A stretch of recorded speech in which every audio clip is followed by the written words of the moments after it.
Assalamualaikum warahmatullahi wabarakatuh. Alhamdulillah, untuk yang kesekian kalinya Allah selalu memberikan nikmat dan rahmat sehingga pada pagi hari ini kita hadir bersama-sama di majlis ini dengan niat-niat yang baik, dengan harapan-harapan yang baik, dengan tujuan-tujuan yang baik. Semoga Allah menerima niat-niat kita dan memberikan kita dengan rahmatnya segala harapan kita. Amin Allahumma amin ya rabbal. Bapak Ibu rahimakumullah,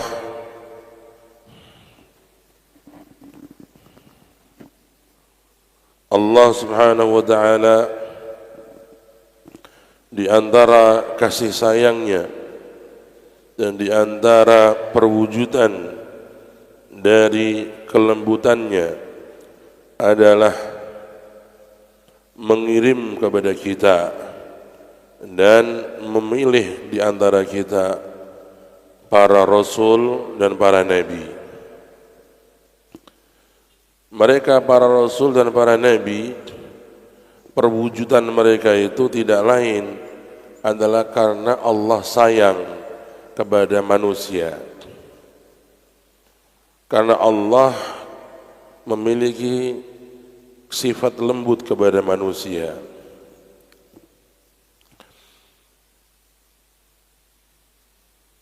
Hal demikian itu dikarenakan bahwa manusia dengan akalnya yang sangat kecil, dia tidak mampu mengenal Allah tanpa adanya Rasul. Dia tidak mampu mengenal Khalik tanpa adanya Nabi yang dipilih oleh Allah. Sehebat apapun manusia dalam segi logikanya, dari segi rasionya, dia tidak bisa mengenal Allah tanpa adanya Rasul-Rasul Allah. Karena itu kita mengenal pemikir-pemikir kelas dunia sepanjang masa, mereka tidak mengenal Allah. Kita mengenal ada Aristoteles, filosof terhebat.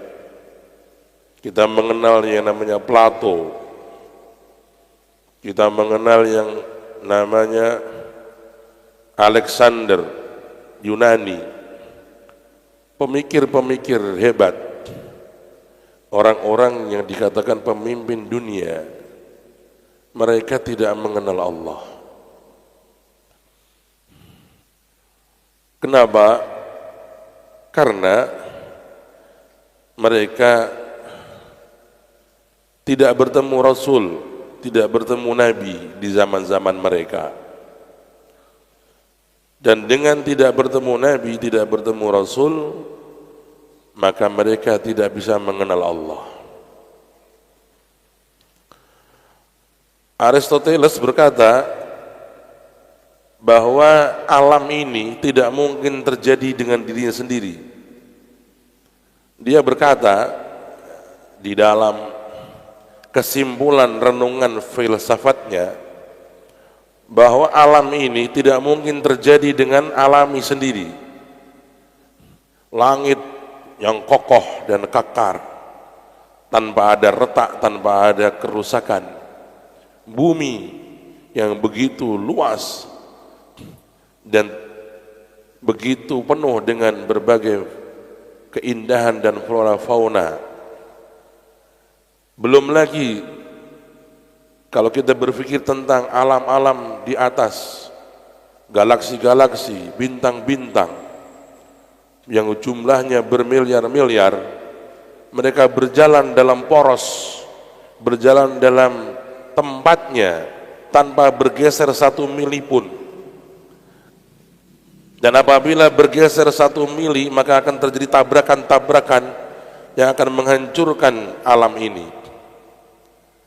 Semua ini menunjukkan adanya pengatur yang maha indah, adanya pengatur dan pemelihara yang maha sempurna, adanya Khalik, Rob yang maha agung. Ini kesimpulan Aristoteles. Ketika ditanyakan, apakah kau tahu siapa dia? Dia berkata, saya tidak tahu siapa dia. Tapi saya yakin alam ini dengan segala tatanannya yang begitu indah, dengan segala aturannya yang begitu sempurna, ada yang mengatur, ada yang memelihara. Ketika ditanya man huwa, tidak tahu.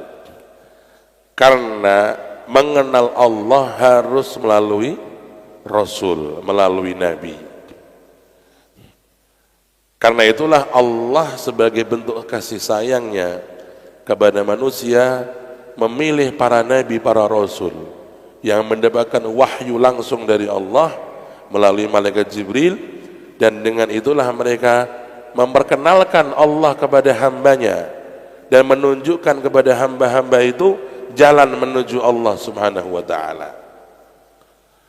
Allah berfirman, walaqad arsalna rusulan min qablika minhum man qasasna alaik wa minhum lam naqsus alaik wa minhum man lam naqsus alaik wa ma kana li rasulin ay ya'tiya bi ayatin illa bi idznillah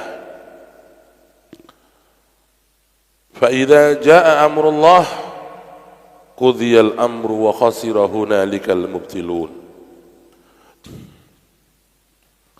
Allah berfirman dalam Al-Quran kepada kanjeng Nabi, dan sesungguhnya kami telah mengutus kepada kalian, kepada manusia, para rasul. Ada yang diceritakan kepada Nabi dan ada yang tidak diceritakan. Rasul-rasul yang diutus oleh Allah sebelum kanjeng Nabi, ada yang diceritakan kepada Nabi Muhammad sallallahu alaihi wasallam, dan ada yang belum diceritakan. Minhum man qasasna alaik wa minhum man lam naqsus alaik. Ada yang kami ceritakan kepadamu wahai Muhammad, rasul-rasul tersebut, dan ada juga yang kami tidak ceritakan.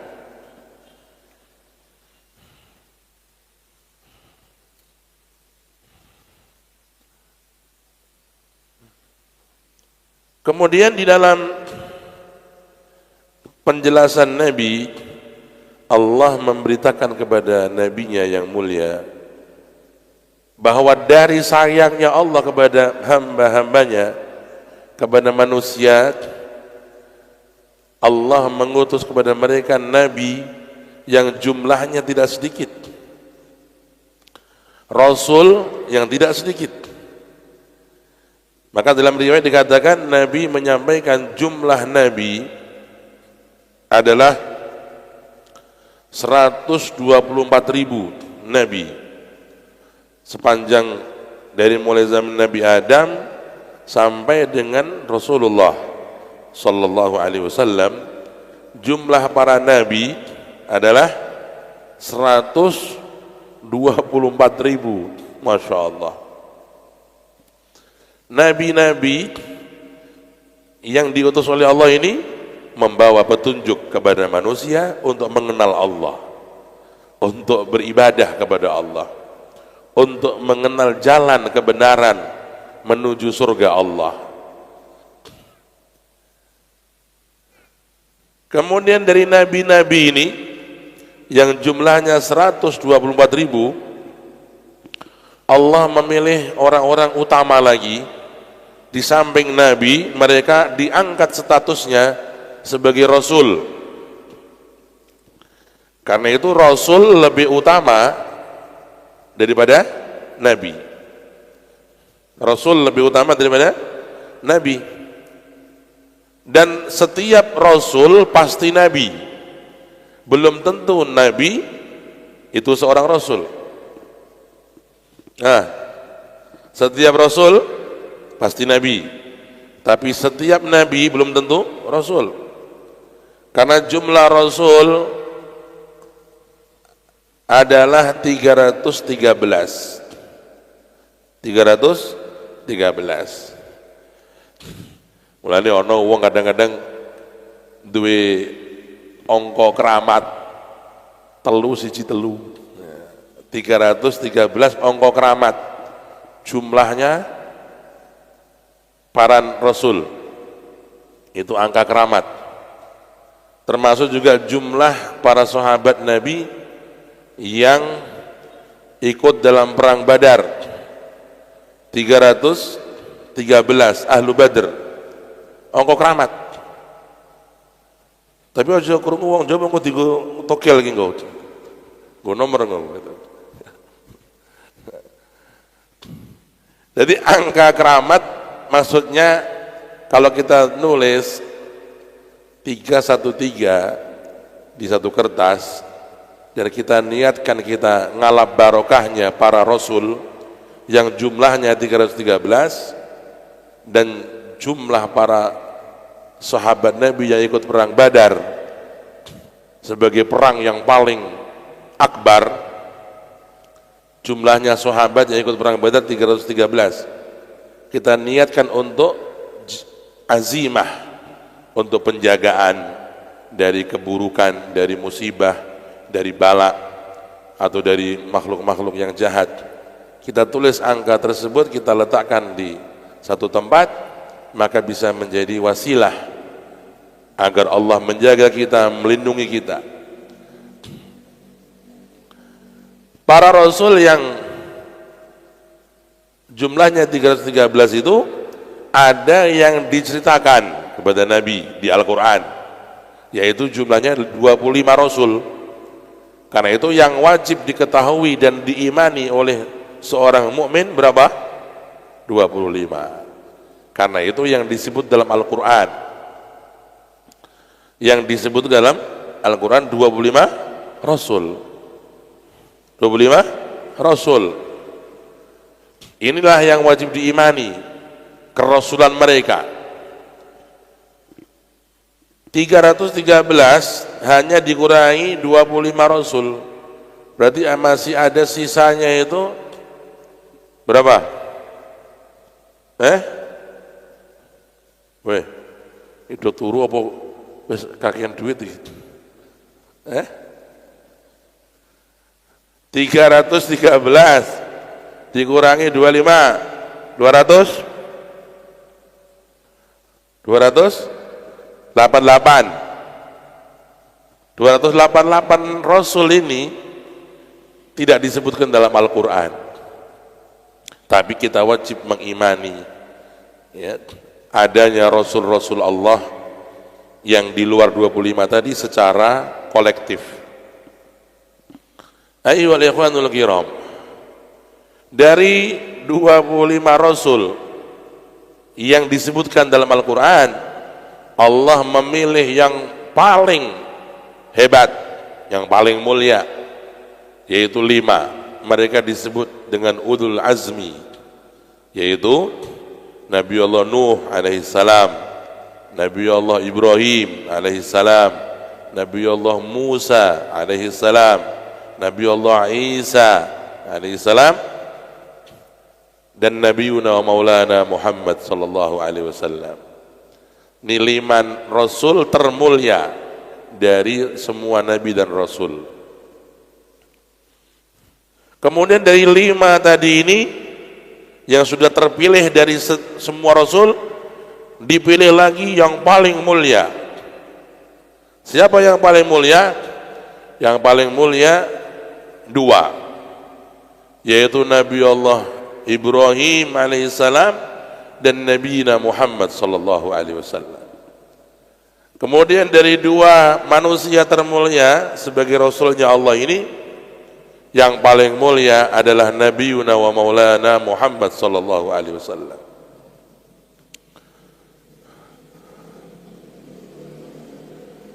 Ayyuhal ikhwanul kiram, dengan diutusnya Rasulullah sallallahu alaihi wasallam, maka tertutuplah semua kenabian dan semua kerasulan.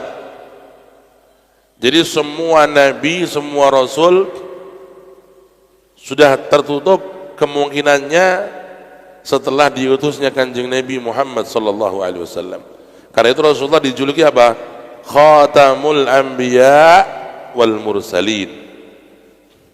Qala ta'ala, "Ma kana Muhammadun aba ahadin min rijalikum walakin Rasulallahi wa khataman nabiyyin." Nabi Muhammad itu adalah penutup para nabi. Tidak ada lagi nabi setelah beliau. Tidak ada lagi orang yang mendapat wahyu dari Allah ditunjuk sebagai nabi setelah beliau. Sudah finish, close. Tapi Nabi memberitakan nanti setelah wafat beliau akan ada orang-orang ngaku Nabi.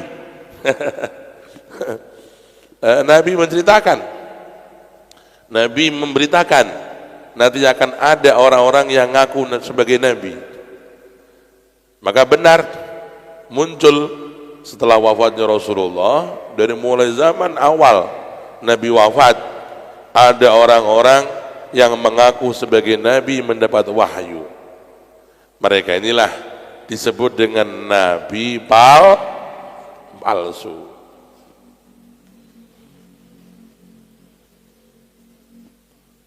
Pertama orang yang dihinakan oleh Allah mengaku sebagai Nabi setelah Nabi Muhammad SAW yang benar, orang namanya Musailamah.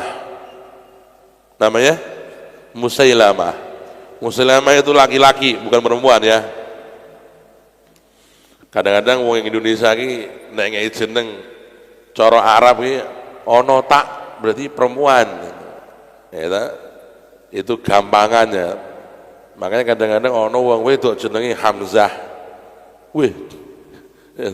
Nek cara Arab Hamzah niku jeneng lanang. Teng mriki dienggo jeneng wong wedok. Ya toh. Siapa namanya adik sayang ini? Hamzah. Masya Allah. Ya toh. Lah ono jeneng lanang niku tapi pakai tak, ya, seperti Musailamah itu nama laki-laki bukan perempuan, walaupun ada taknya, Musailamah ya. Terus Hamzah ya. Ada juga nama-nama yang tidak ada taknya, itu untuk perempuan, seperti Zainab, nggak ada taknya, tapi untuk perempuan. Laila, Su'da, Su'ad, nggak ada taknya, nama untuk perempuan. Tapi ono wong gak ngerti, ya toh, utawa kurang paham, kadang-kadang dikasih nama anak laki-laki dengan nama perempuan, seperti umpamanya orang kasih nama Busro. Busro itu kalau di dalam lughah Arabiyah nama untuk perempuan, bukan untuk laki-laki. Karena itu kalau ngasih nama anak perempuan atau laki-laki dengan bahasa Arab, sebaiknya tanya kepada orang yang berilmu supaya tidak rancau. Busra itu untuk laki atau perempuan? Untuk perempuan, tapi digunakan untuk laki-laki.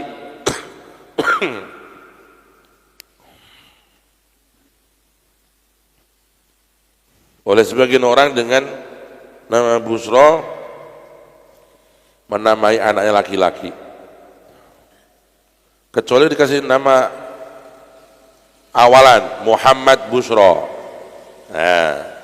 Jadi Gus Busra itu Muhammad Busra atau Muhammad Al-Busra rahimahullah. Saudara-saudara,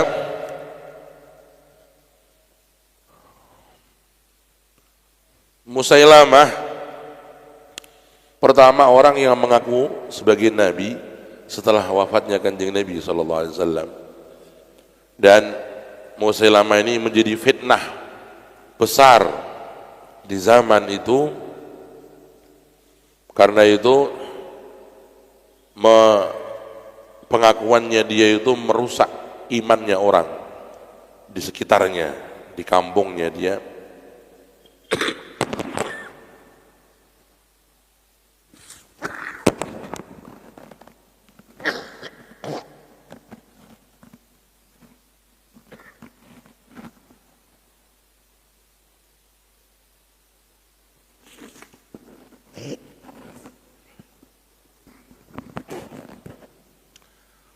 Kemudian Sayyidina Abu Bakar Siddiq radhiyallahu anhu sebagai khalifah Nabi mengirim pasukan khusus untuk menumpas Musailamah al-Kadzdzab, dan akhirnya Musailamah al-Kadzdzab yang ngaku nabi menjadi nabi palsu.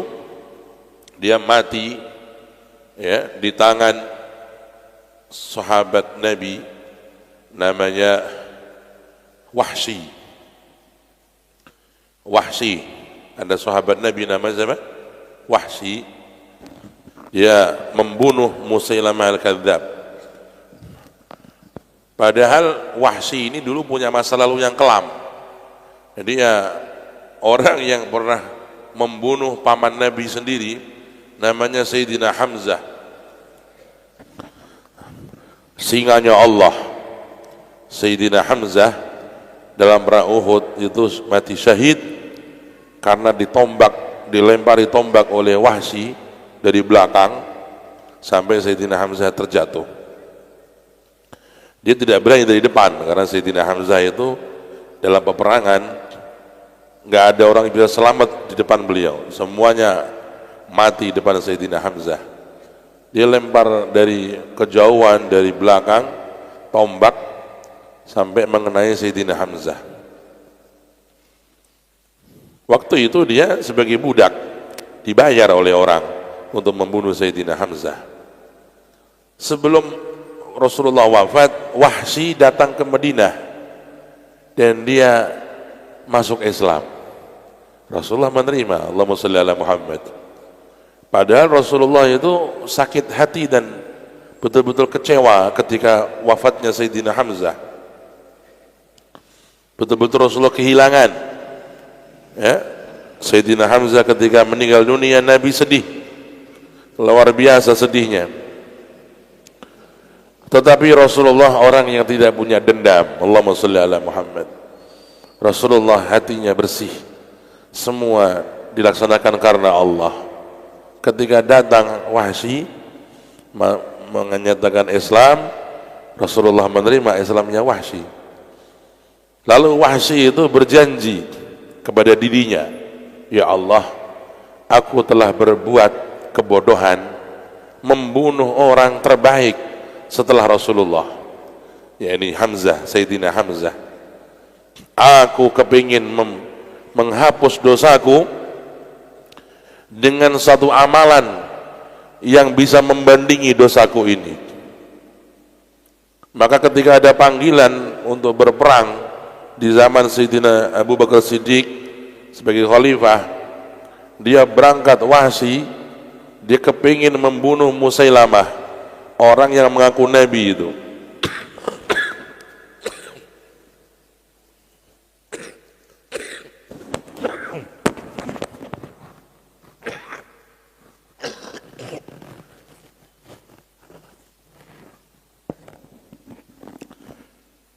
Maka Wahsy ikut dalam rombongan peperangan yang dikirim oleh Sayyidina Abu Bakar Siddiq sampai berhasil membunuh Musailamah al-Kadzdzab yang mengaku nabi tadi. Di tangan Wahsy lah terbunuh nabi palsu itu.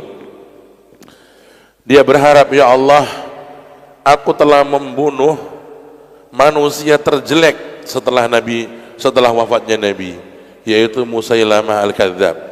Aku berharap kepadamu agar engkau menghapus dosaku di masa lalu dengan amal yang baik ini. Begitulah orang yang sudah punya perhitungan kepada Allah. Ya, kita semua ini saudara-saudara akan ketemu Allah.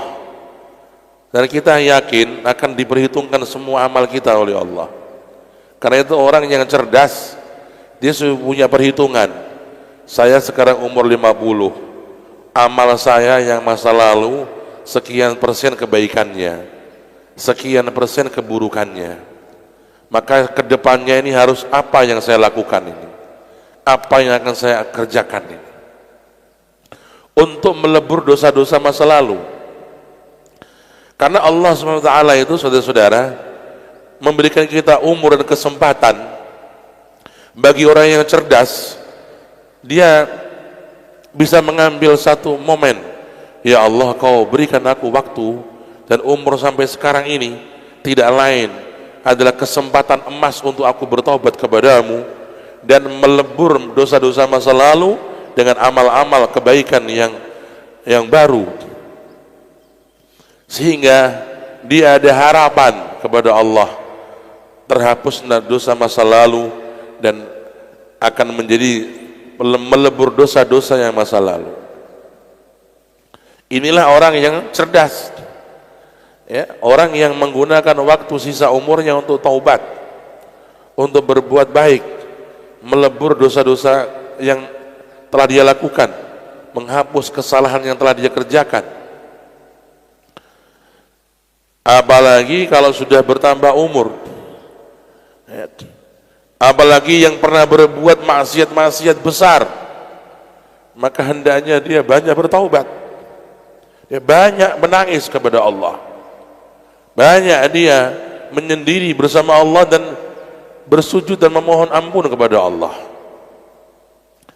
Karena itu Allah berfirman dalam Al-Quran, amman huwa qanitun ana al-laili sajidan wa qa'iman yarju rahmat rabbih sajidan wa qa'iman yarju rahmat rabbih sajidan wa qa'iman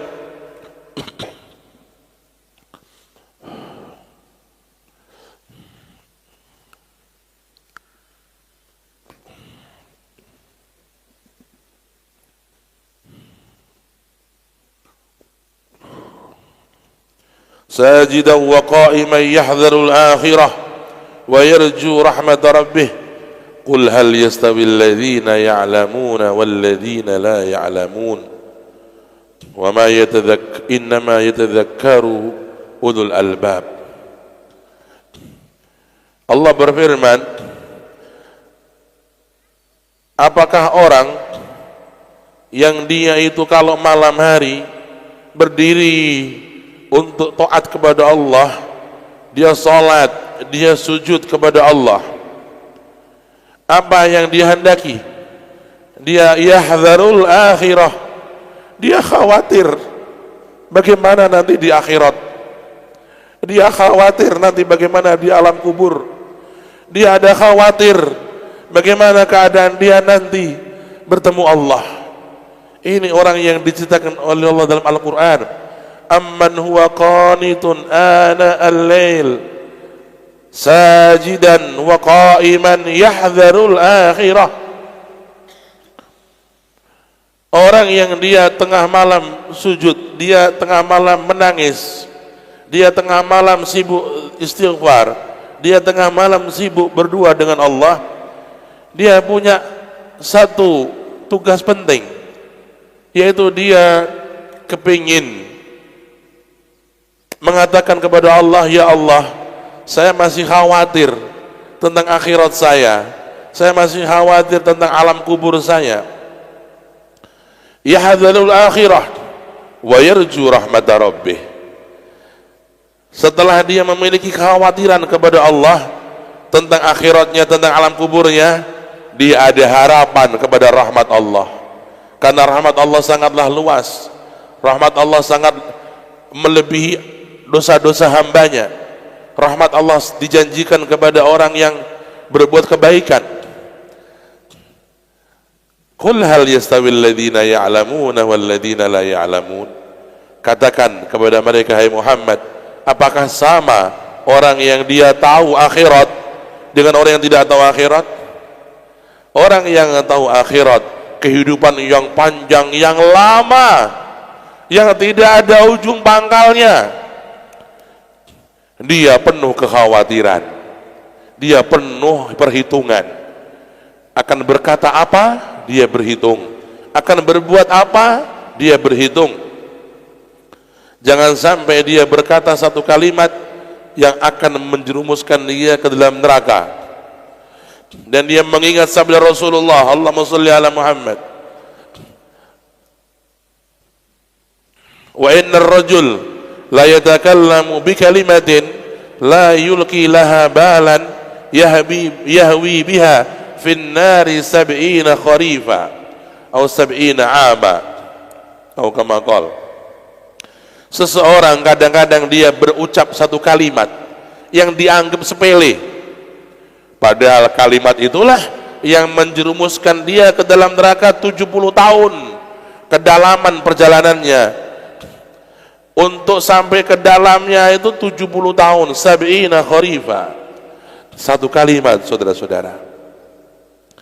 Karena itu penting ya, orang yang sudah mencapai umur tertentu ya, dia mawas diri ya, dia ingin menghapus yang telah berlalu dengan amal-amal soleh, dan Allah Maha Pengasih, Allah Maha Penyayang, menunggu taubat kita, menunggu rujuk kita kepadanya. Qala ta'ala, qul ya ibadiyalladzina asrafu ala anfusihim la taqnatu min rahmatillah innallaha yaghfirudz dzunuba jami'a innahu huwal ghafurur rahim. Allah berkata, memanggil hamba-hambanya, dan coba dengarkan lezatnya panggilan ini. Allah berkata, qul, katakan hai Muhammad, ya ibadi, hai hamba-hambaku. Masih dipanggil oleh Allah sebagai hambanya, hambaku. Allah tidak marah. Hai hamba-hambaku yang telah berlebih dalam berbuat dosa, telah berlebih. Orang yang sudah berlebih dalam berbuat dosa, Allah masih memanggilnya dengan hambaku. Ya ibadi. Kita kalau marah sedikit kepada anak, mungkin sudah kita malas manggil anakku. Kita kalau sudah mungkin benci kepada satu teman, kita nggak mau ngomong kepada dia dengan temanku. Kalau kita sudah marah besar kepada istri atau suami, kadang kita malas ngomong dia sebagai istriku atau suamiku. Allah memanggil hambanya yang berbuat dosa berlebih, berzina, mencuri, berbuat kezaliman yang besar, yang sudah berlebih. Allah panggil dia, ya ibadi, hai hamba-hambaku. Dipanggil oleh Allah dengan nama yang indah, hai hambaku.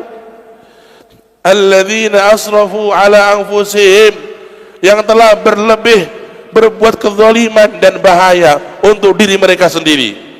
Karena orang yang berbuat dosa, berbuat maksiat, tidak lain dia membahayakan dirinya, bukan membahayakan Allah. Dia merugikan dirinya, bukan merugikan Allah. Allah memanggil dengan kalimat yang indah, wahai hamba-hambaku yang telah berbuat berlebih kepada diri mereka sendiri, melampaui batas atas diri mereka sendiri. La taqnatu min rahmatillah, janganlah kalian berputus asa dari rahmatnya Allah. Jangan berputus asa. Dikasih satu harapan, dosamu sebesar apa, kalau kau bertaubat, Allah siap menerima. Sehebat apa, sejelek apapun masa lalumu, kalau engkau rujuk kepada Allah, Allah siap berdamai denganmu. La taqnatu min rahmatillah. Lalu dengarkan pameo yang indah ini, dengarkan promosi Allah yang hebat ini. Innallaha yaghfirudz dzunuba jami'a. Allah itu maha mengampuni semua dosa. Subhanallah, subhanallah, subhanallah. Indah banget ketika Allah mengajak kita untuk rujuk kepadanya, ketika Allah mempromosikan rahmatnya yang luas untuk kita.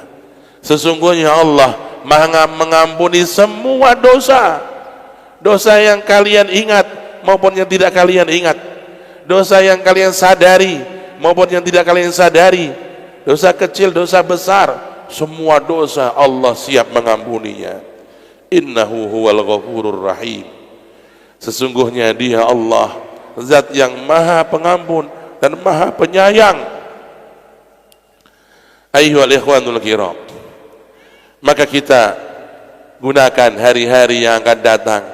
Ayo beramal soleh yang lebih baik, beramal soleh yang lebih banyak, agar apabila kita sibuk dengan demikian, Allah memberikan kita sebagaimana janjinya dalam Al-Quran. Apa janji Allah bagi orang yang taubat? Illa man tabat wa amana wa amila amalan salihan fa ulaika yubaddilullahu sayyiatihim hasanat wa kana Allahu ghafurur rahima. Sesungguhnya mereka yang masa lalunya pernah berzina, pernah berbuat haram, pernah berbuat maksiat, minum khamar, berbuat macam-macam dosa, mereka semua itu akan disiksa di neraka, kata Allah, kecuali man taba, dia bertaubat kepada Allah, kembali kepada Allah. Dia berkata, ya Allah, aku bertaubat kepadamu. Wa aman, dan dia beriman kepada Allah. Dia beriman, dia yakin Allah mengampuni dia, dia yakin Allah merahmati dia, dia yakin janji-janji Allah kepada orang yang taubat kepadanya, dia yakin janji-janji Rasul, dia yakin adanya surga. Wa amana, taubat, beriman. Wa amila amalan salihah, lalu dia sibuk beramal saleh, sibuk beramal saleh, sholat jamaah dijaga, sering pengajian, sering baca Quran, sering dia berzikir, sering dia bersedekah apabila dia ada kemampuan, sering dia mencintai dan menampakkan cintanya kepada orang-orang saleh. Dia beramal saleh. Kalau sudah begini, lihat janji Allah, faulaika, maka mereka ini yang bertaubat, beriman, beramal saleh, apa kata Allah? Yubaddilullahu sayyiatihim hasanat.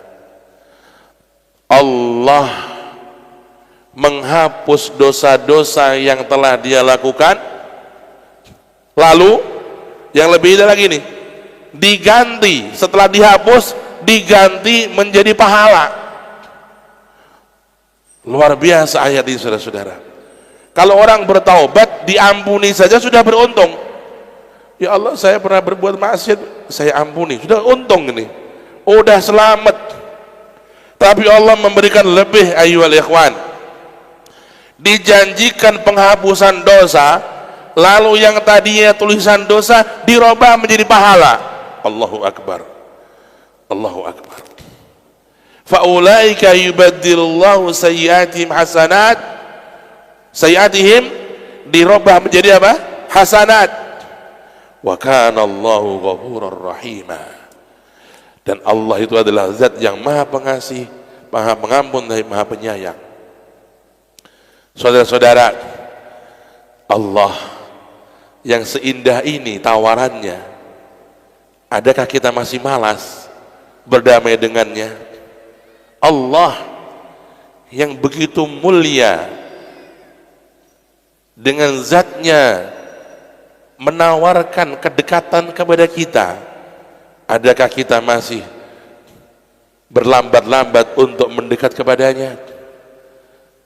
Padahal Allah telah memberikan pintu rahmatnya yang luas dan pintu pertaubatannya yang tidak terbatas. Siang dan malam, pagi dan sore, setiap waktu Allah siap menerima rujuk kita kepadanya, perdamaian kita dengannya subhanahu azza wa jal. Saudara-saudara, Allah berfirman dalam Al-Quran, man kafara fa'alaihi kufruh. Orang yang kufur kepada Allah, maka yang akan kena akibat kekufurannya dia sendiri. Allah enggak akan dirugikan dengan orang yang kufur kepadanya. Orang yang bermaksiat kepada Allah, kemaksiatan itu berimbas buruk kepada dia, Allah nggak akan dirugikan dengan orang yang bermaksiat kepadanya. Tapi Allah memberikan satu pernyataan, walladzina amilus shalihat, orang-orang yang beramal saleh, fali anfusihim yamhadun, mereka itu adalah orang-orang yang telah menyiapkan tempat indah di surga bagi diri mereka. Ayyuhal ikhwan, ya, kalau kita tadi berkaca kepada Wahsy tadi, Wahsy itu membunuh orang terbaik setelah Nabi, ya, yaitu Sayyidina Hamzah. Dia kepingin menebus dosanya yang besar ini. Bagaimana cara dia cari kesempatan sampai dia akhirnya menemukan kesempatan membunuh Musailimah al-Kadzdzab. Musailimah al-Kadzdzab, manusia terburuk di zamannya, kan dia mengaku nabi. Dibunuhlah oleh Wahsy dan dia berhasil dengan janji dan niatnya. Ya Allah, aku telah membunuh orang terbaik dikala aku kafir, dikala aku bodoh. Aku sekarang telah membunuh orang terjelek di muka bumi. Aku berharap amalku ini menghapus dosa yang itu, ya Allah. Itulah Wahsy, sahabat Nabi, saudara-saudaraku. Saudara, ya, Nabi dan Rasul setelah wafat digantikan oleh para ulama, para ilmuwan-ilmuwan yang dititipi oleh Allah ilmu agama, ilmu Al-Quran, ilmu hadis, dari para sahabat dan para tabi'in dan sampai zaman kita sekarang ini. Para ulama, mereka punya tugas dua yang paling penting. Satu, berdakwah, mengajak orang kepada Allah Subhanahu wa taala, mengajak mereka untuk taubat kepada Allah, mengajak mereka dari sesembahan kepada makhluk untuk menyembah Allah, mengajak mereka dari memperbudak diri mereka kepada makhluk, menjadikan diri mereka merdeka hanya menghamba kepada Allah. Ini tugas pertama para nabi, berdakwah. Untuk mereka itu berdakwah kepada Allah apa? Mubasyirina wa mundhirin, membawa berita gembira dan membawa ancaman-ancaman. Berita gembira didahulukan daripada ancaman, agar kita berdakwah lebih mengedepankan berita-berita gembira. Kecuali dibutuhkan, maka kita berikan ancaman. Mubasyirina wa mundhirin.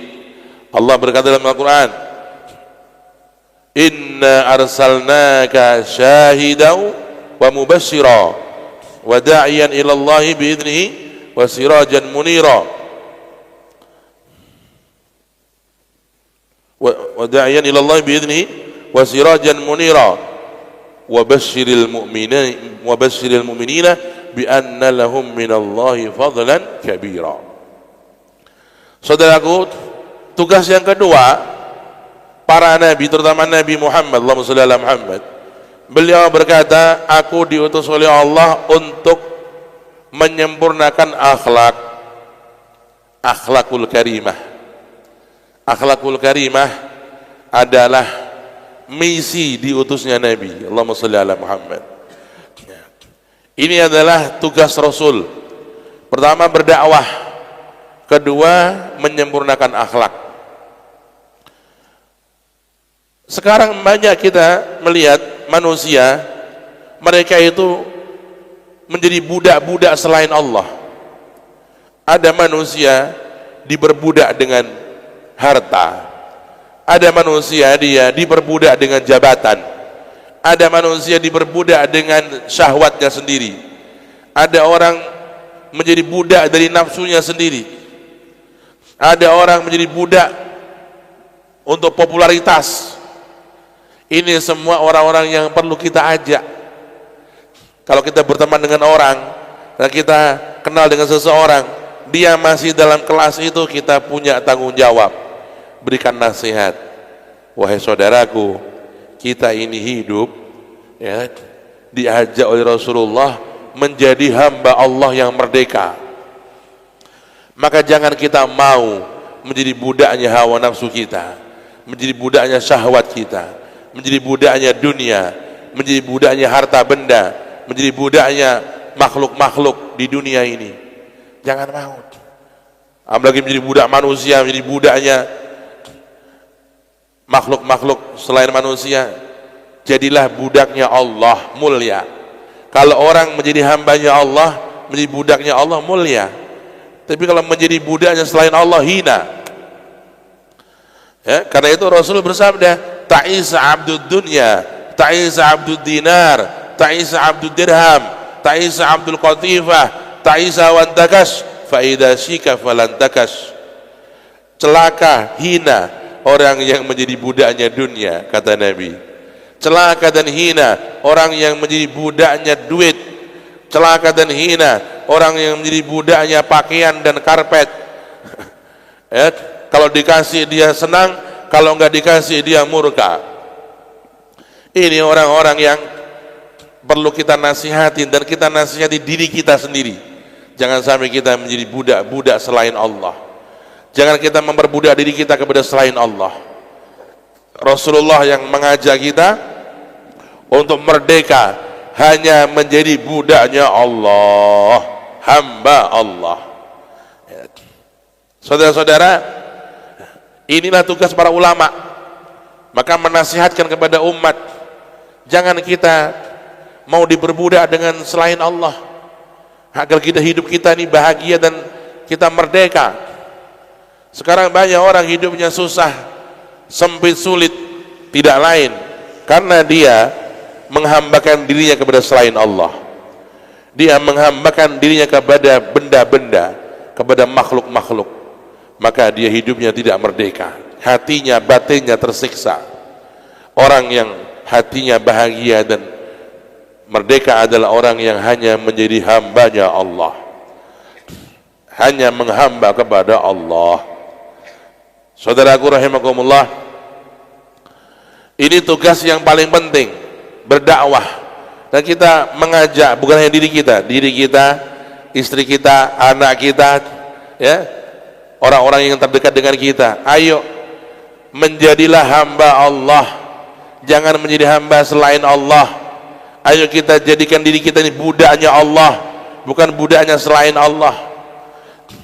Ya, ada dalam Al-Quran, Ibadur Rahman, hamba-hambanya Allah. Lawannya Ibadur Rahman, Ibadus Syaitan, hamba-hambanya setan. Dia diperbudak oleh setan dan dihambakan oleh setan, dijadikan hambanya setan. Na'udzubillah. Kita menjadi hamba-hamba Allah, ya, yang disebutkan dalam Al-Quran di akhir surat Furqan. Surat Al-Furqan, di akhir-akhir surat Al-Furqan Allah mengatakan, wa ibadur rahman alladzina yamshuna 'alal ardi hauna wa idza khatabahumul jahiluna qalu salama, sampai akhir surat. Begitu panjang penjelasan Allah tentang hamba-hamba Allah yang sejati. Saudara-saudara, kemudian tugas-tugas para nabi itu diterima oleh para rasul, diterima oleh para ulama. Para ulama berkewajiban untuk berdakwah kepada Allah, bukan kepada dirinya, kepada Allah. Ya, karena itu ulama jangan sampai kalau ada orang mencintai dirinya melebihi dari cintanya dia kepada Rasulullah, ulama tadi harus kasih tahu, kamu jangan cinta saya melebihi cintamu kepada Rasulullah. Salah.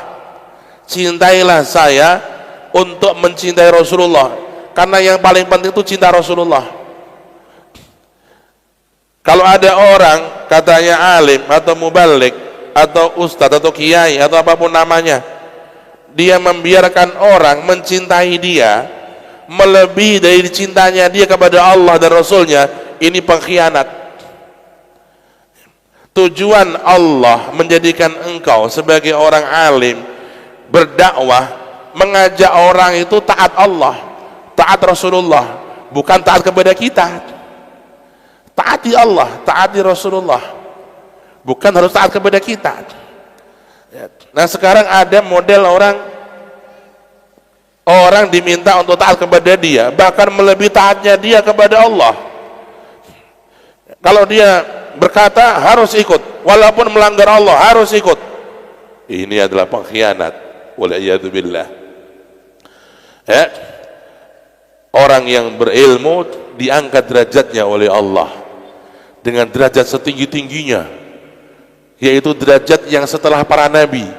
Di para nabi ini Bapak Ibu paling mulia. Nanti setelah para nabi, para ulama. Itu derajat para ulama di surga nanti. Ya. Tapi dengan amanah. Kalau tidak amanah, maka mereka justru orang pertama yang dilemparkan ke dalam neraka. Berdasar hadis Nabi, Allahumma shalli ala Muhammad. Pertama orang yang dilemparkan neraka 3 golongan kata Nabi. Mereka di antaranya mereka yang dikatakan sebagai orang alim. Orang alim yang berilmu katanya, tapi dia menjadikan ilmunya untuk pamer, untuk riya, untuk kibir, untuk mencari dunia, untuk mempermainkan agama Allah demi meraih kemauan nafsunya. Orang yang seperti ini dilemparkan ke neraka pertama kali dari manusia sebelumnya di antara manusia yang lainnya. Ayyuhal ikhwan, maka penting ya, kita menjadikan majelis kita ini saudara-saudara jalan untuk kita menjadi hambanya Allah. Ya, kita ngaji di sini untuk jadi hambanya Allah, menjadi penghamba kepada Allah, menjadi orang yang taat, manut, patuh kepada Allah. Ya, bukan kita manut kepada selain Allah, kepada Allah. Kita manut kepada ulama. Ya, ulama tadi mengajak kepada Allah. Kalau dia nggak mengajak kepada Allah, jangan manut. Ya, kita manut kepada ulama-ulama. Ya, kalau ulama tadi ngajak kepada Rasulullah, kalau ulama tadi katanya ulama nggak mengajak kepada Rasulullah, jangan ikut. Karena tujuannya kepada Allah dan Rasulullah. Ini penting supaya kita tidak salah keblinger. Ya, zaman akhir ini banyak ya hal-hal yang berlebih, hal-hal penyesatan. Ya, maka kita harus hati-hati ya, dan mengetahui inti tujuan daripada dakwahnya para nabi, dakwahnya para rasul yang kemudian dilanjutkan oleh para ulama adalah mengeluarkan manusia termasuk diri kita ini dari penghambaan kepada selain Allah menuju penghambaan kepada Allah. Ya, ini yang paling penting. La ya'budunal awthan walal asnam walal syaitan ya'budunallaha wahdahu la syarikalah. Ini yang paling inti, paling pokok. Karena itu Rasulullah pernah duduk dengan para sahabat, lalu beliau berkata, ya ayuhan nas, atadruna ma haqqullah ala ibadih wa ma haqqul ibad ala Allah. Apakah kalian tahu apa kewajiban Allah kepada manusia dan apa kewajiban manusia kepada Allah? Apa kewajiban Allah kepada manusia dan apa kewajiban manusia kepada Allah? Sahabat berkata, Allahu wa rasuluhu a'lam. Jenengan lebih tahu ya Rasulullah, panjenengan lebih ngertos. Kata Rasulullah, amma haqqullah 'alal ibad fa an ya'buduhu wa la yusyriku bihi syai'a wa amma haqqullah fala yu'adzibuhum ba'dahu abada wa la yudkhiluhumun nar. Kata Rasulullah, kewajiban manusia kepada Allah agar beribadah kepada Allah, menghamba kepada Allah, ibadah kepada Allah dan tidak menyekutukan Allah. Ini kewajiban manusia kepada Allah, tidak menyekutukan Allah. Adapun kewajiban Allah, kalau manusianya sudah beriman, beribadah, bertauhid, Allah berkewajiban untuk menyelamatkan hambanya dari siksa neraka dan dimasukkan ke dalam surga. Ini inti daripada diutusnya semua nabi dan semua rasul. Maka kita bermuara kepada ini, saudara-saudara. Ya, ini inti dari pokok segala pokok. Kemudian penyempurnaan akhlak. Ya, karena itulah Allah memuji Rasulullah akhlak, bukan yang lain. Qala ta'ala wa innaka la'ala khuluqin 'azim. engkau manusia yang berbudi luhur, yang berakhlak agung, ya, berbudi pekerti yang sangat-sangat mulia. Allahumma salli ala Muhammad, sallu ala Rasul Muhammad, sallallahu ala Nabi Muhammad. Ayyuhal ikhwanul kiram, ketika kita membaca Al-Quran, kita akan menemukan Allah mempromosikan Nabi sebagai teladan. Laqad kana lakum fi Rasulillahi uswatun hasanah liman kana yarjullaha wal yawmal akhir wa dzakarallaha katsira. Sesungguhnya di dalam pribadi Rasulullah terdapat teladan yang baik, hasanah, teladan yang indah, ya. Maka kita teladani Rasulullah, kita contoh Rasulullah, kita berkocok benggolo kepada Kanjeng Rasulullah, ya. Cara wong Jawa niku kocok benggolo niku kocok napa? Sing gedhe niku to. Sampeyan nek duwe kaca niku cilik, sing ketok nggih wajahe sarasan, wong kacane cilik. Tapi nek kaca benggolo niku gedhene sak lawang niku to. Sampeyan ngeten ketinggal sedaya niku. Ya, bercerminlah kepada Rasul. Allahumma shalli ala Muhammad. Bagaimana kita bisa bercermin kepada Rasulullah? Dengan dua, kenali Rasulullah melalui sirah, maka banyak baca sirah Nabi, ya, beli buku-buku tentang sirah Nabi, ya. Ada sirah Nabawiyah karya Syekh Al-Buti, bagus, ya, ulama ahli sunnah wal jamaah, kita beli itu kitab sirah karya Imam Al-Buti. Kemudian ada lagi kitab bagus namanya Al-Insanul Kamil, ditulis oleh Al-Imam As-Sayyid Al-Maliki, Mekah, sudah terjemahkan, terjemah Al-Insanul Kamil, manusia sempurna. Kita beli supaya kita tahu bagaimana Rasulullah itu, akhlaknya, indahnya, tutur katanya, perilakunya, sholatnya, pemaafnya, lembutnya, senyumnya. Allahumma shalli ala Muhammad. Ya, beli kita buku-buku itu. Atau kita satu dengan mengenal Nabi, untuk mencontoh Nabi, meneladani Nabi, caranya dua. Pertama, mengenal Nabi dengan sirah, membeli buku-buku sirah tadi yang saya sebutkan di antaranya. Atau kita mencontoh orang alim yang dia itu sudah mencontoh Rasulullah, itu lebih bagus lagi, ya.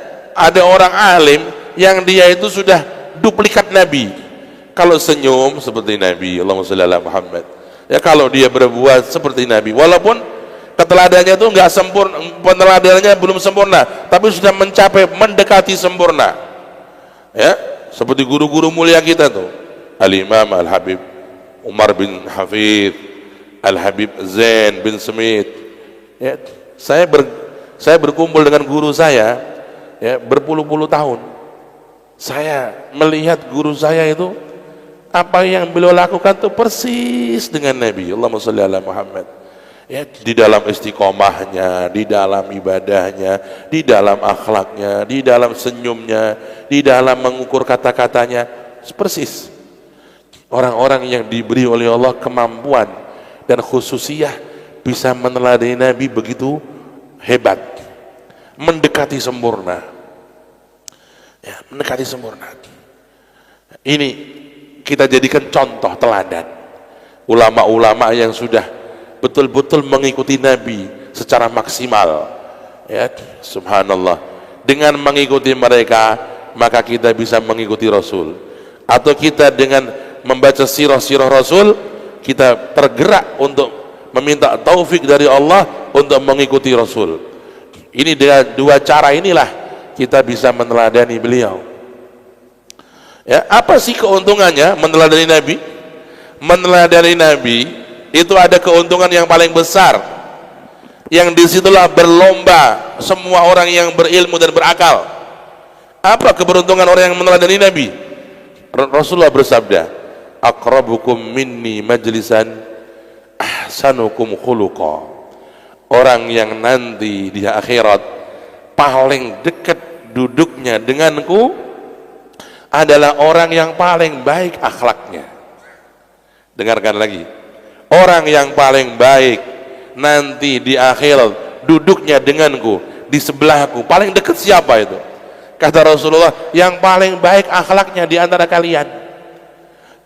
Ini paling bagus, ini yang paling manis, ini yang paling indah, yang menjadi perlombaan kepingin menjadi orang yang paling dekat dengan Rasulullah, karena Rasulullah orang yang paling dekat dengan Allah.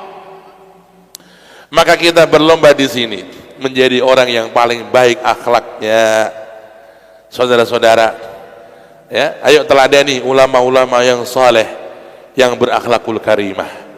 Ayo kita mencontoh terus pelan-pelan, ya, akhlak-akhlak yang indah dari orang-orang yang saleh, orang-orang pilihan Allah Subhanahu wa taala, untuk dengan tujuan yang paling mulia, kepingin meneladani Rasulullah, dan dengan itulah kita dijanjikan kedekatan yang paling dekat dengan Rasulullah sallallahu alaihi wasallam.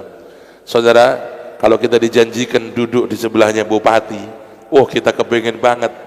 Dijanjiin duduk di sebelahnya orang kaya fulan dan fulan, kita kepingin banget. Dijanjiin duduk di sebelahnya orang yang kita hormati, ya, bersebelahan, kita dijanjikan duduk bersebelahan nih, kita begitu kepingin. Orang yang beriman dan tahu nilai akhirat, dia berlomba, dia kepingin menjadi orang yang dekat dengan Nabi duduknya kelak di hari kiamat. Kepingin dan berkhayal, dia tiap malam membayangkan indahnya duduk dengan Nabi berdekatan. Allahumma salli ala Muhammad sallallahu alaihi wasallam. Ayyuhal ikhwanul kiram, marilah kita mengambil dari oase-oase yang indah di hari ini, dari Al-Quran, dari hadis-hadis Nabi, dari nasihat-nasihat para ulama. Mudah-mudahan menjadi bekal untuk kita di masa yang akan datang. Kita lebih baik lagi, lebih semangat lagi kepada Allah Subhanahu wa taala. Amin Allahumma amin ya rabbal alamin.